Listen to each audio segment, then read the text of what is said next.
算是多少钱？老师100。我再给你添点。老师这么好，看我直播的都知道，98%的用户都知道，在我直播间领我在地摊买东西的人，我从来没让他们花过钱，都是拿付款码发我就扫过去，我就送。走，这摊不行，这摊垃圾，都假的。来，好，就这摊别动，左边这个。好，有点老货，但不多啊。来，把那个烟嘴拿起来，看见了吗？那个烟嘴右下角，在你右手边那筷子袋下边有一个小长方。哎，来问问，来看看要多少钱呢？这个多少钱？还有300。放下吧，走。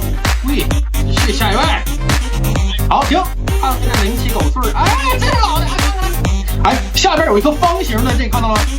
对，拿起来，离近点，我看一下。问他多少钱？这个多少钱？他要200。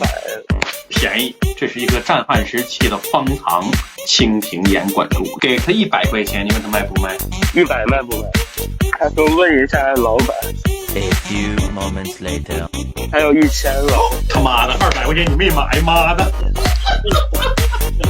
那都最少他妈值1-2000块钱。